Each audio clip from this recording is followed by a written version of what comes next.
বাংলায় এখন এসআইআর প্রক্রিয়ার শুনানি পর্বের কাজ চলছে আর এই শুনানি পর্বের মাঝেই এবার বড় ঘোষণা করলো নির্বাচন কমিশন। কমিশনের তরফে স্পষ্ট জানিয়ে দেওয়া হলো, শুনানি চলাকালীন কোনোভাবে BLA-2 বা রাজনৈতিক দলগুলি বুথ স্তরের এজেন্টরা শুনানি কেন্দ্রের ভিতরে প্রবেশ করতে পারবেন না। শুধু তাই নয়, কমিশন হুঁশিয়ারি দিয়ে জানিয়েছে, শুনানি কেন্দ্রে যদি কোনো দলের এজেন্ট ঢুকে যায় সেক্ষেত্রে সংশ্লিষ্ট আধিকারিকদের বিরুদ্ধে পদক্ষেপ নেওয়া হবে। পাশাপাশি শুনানির প্রক্রিয়া আটকে রাখাও যাবে না এবং জেলা শাসকদেরই তা নিশ্চিত করতে হবে। সোমবার হুগলিতে দীর্ঘক্ষণ বন্ধ থাকে শুনানি পর্ব, কারণ শুনানি কেন্দ্রে গিয়ে শুনানি প্রক্রিয়া বন্ধ করে দেন তৃণমূল বিধায়ক অসিত মজুমদার। তার দাবি ছিল শুনানিতে BLA-2 বা রাজনৈতিক দলের এজেন্টদের থাকতে দিতে হবে। সূত্রের খবর, দলের নেতা কর্মীদের সঙ্গে ভার্চুয়াল বৈঠক করে রবিবারই এই মর্মে নির্দেশ দিয়েছিলেন তৃণমূলের সর্বভারতীয় সাধারণ সম্পাদক অভিষেক বন্দ্যোপাধ্যায়। সেখানেও তিনি জানিয়েছিলেন BLA-দের শুনানি কেন্দ্রে থাকার বিষয়টি আসলে দলনেত্রী মমতার নির্দেশ। এছাড়াও BLA-দের কাজের প্রশংসা করে তিনি বলেন, এখন যুদ্ধের সময় 1 ইঞ্চিও জমি ছাড়া যাবে না, হিয়ারিংয়েও থাকতে হবে, কিন্তু কমিশনের নিয়ম অনুযায়ী শুনানিতে থাকার কথা নয়, BLA-দের মাইক্রো অবজারভারদের থাকার কথা, কিন্তু শুনানিতেও গড়মিল হতে পারে সেই আশঙ্কা থেকে অভিষেকের এই পরামর্শ।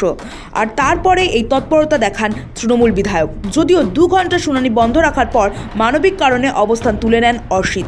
এদিকে শুধু হুগলিতেই সীমাবদ্ধ ছিল না শাসক দলের বিধায়কদের এই তৎপরতা। BLA-2দের শুনানি পর্বে ঢুকতে দিতে হবে এই দাবি জানিয়ে বিভিন্ন জায়গায় বিক্ষোভ দেখানো হয় তৃণমূলের তরফে। সব রাজনৈতিক দলকে আমরা ভোটের সময় সব রাজনৈতিক দলের লোক পোলিং এজেন্ট হিসাবে বসি, তাহলে হিয়ারিংয়ে কেন আমার BLA-2রা থাকতে পারবে না? আমরা তো বলছি না শুধু তৃণমূল কংগ্রেসের BLA-2 থাকুক, আমরা বলছি সব দলের BLA-2 থাকবে না কেন? আপনি যখন নাম তুলতে বাড়ি বাড়ি পাঠালেন তখন সব দলের লোক থাকলো, আপনি যখন ভোট নেবেন তখন সব দলের লোক থাকবে, তাহলে হিয়ারিংয়ের সময় কেন BLA-2 অ্যালাউ হবে না?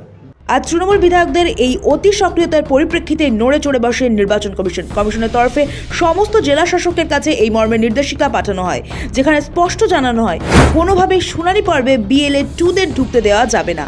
এমনকি এর জন্য শুনানি পর্ব যাতে না আটকায় তাও নিশ্চিত করার কথা বলা হয় এই নির্দেশিকাতে। পাশাপাশি এমন ক্ষেত্রে প্রয়োজনে জেলা শাসককে ঘটনাস্থলে উপস্থিত থাকতে হবে এবং বিষয়টি পর্যালোচনা করতে হবে বলেও জানানো হয়েছে। এভাবে বিভিন্ন জায়গায় বিভিন্ন তৃণমূল কংগ্রেসের নেতা, বিধায়ক, মন্ত্রীরা যেভাবে এই প্রসেসকে বাধা দিচ্ছেন, যেভাবে তারা যে কোনো মূল্যে হিয়ারিং বন্ধ করবার চেষ্টা করছেন তাদের জালিয়াতিকে ঢেকে রাখার জন্য, তাহলে সেটা যদি নির্বাচন কমিশন শেষ করতে না পারে, আমরাও প্রয়োজনীয় ব্যবস্থা নেব পশ্চিমবঙ্গে, তাহলে নির্বাচন হবে না। এরপরে যদি নির্দিষ্ট তারিখে নির্বাচন না হয় তার জন্য দায়ী থাকবে তৃণমূল কংগ্রেস। যদিও নির্বাচন কমিশনের এই সিদ্ধান্তের বিরুদ্ধে ফের সরব হন তৃণমূল নেতৃত্ব।